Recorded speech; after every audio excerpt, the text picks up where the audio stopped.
Grace, yung bang bangkay noong piloto ay nadalan doon sa landing zone o landing site?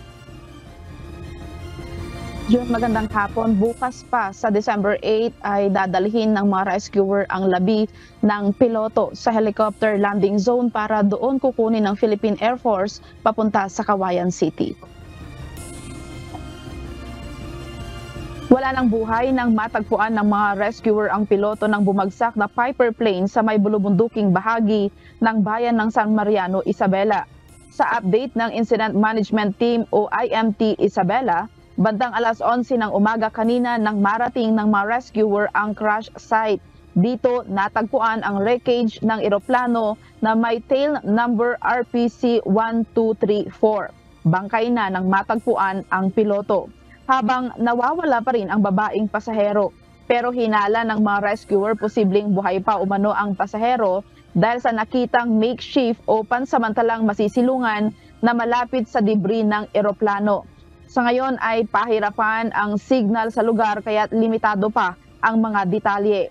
Sakaling bumuti ang lagay ng panahon bukas, dadalhin na ng mga rescuer ang labi ng piloto sa may landing zone upang maihatid ito sa Tactical Operations Group 2 sa Cagayan City, Isabela. Samantala, June, nakatakda ring magtungo sa TOG2 ang grupo ng K9 trackers. Saka naman lilipad at bababa patungo sa lugar na pinagbagsakan ng eroplano upang agad namang mahanap ang nawawalang pasahero. Yan muna ang balita. Balik sa'yo, June.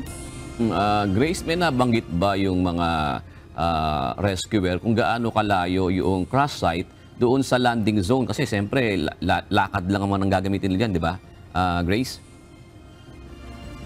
Yes, June, hindi nila binanggit kung gaano kalayo, kung ilang kilometro yung kanilang nilakad paakyat kasi doon sa landing zone na binabanggit ni Joshua Hapinat, ang tagapagsalita ng IMT, mula doon sa landing zone sa baba ay doon ibinaba yung ating mga rescuers tapos paakyat naman itong ating mga rescuers doon sa crash site kung saan nandoon yung wreckage ng bumagsak na eroplano.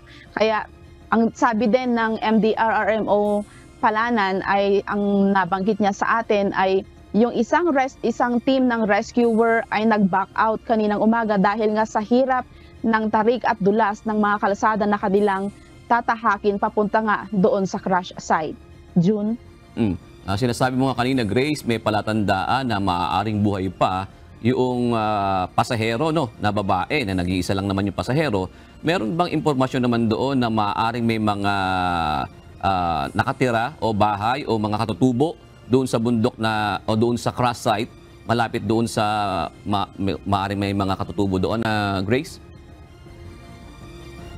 June, wala pang naibigay na detalye ang ating mga otoridad dito sa Isabela hinggil dito sa kung meron bang mga nakatira malapit doon sa crash site dahil nga bukas ay tutungo doon yung ating mga K9 trackers para nga matunton ng mabilis o mabilis na mahanap itong pasahero na nawawala na sana ay buhay pa itong pasahero at sana ay maganda rin ang panahon bukas para nga makalipad itong Philippine Air Force para maibaba itong mga K9 trackers sa crash site o landing zone sa San Mariano, Isabela. June. Maraming salamat, Grace Flores.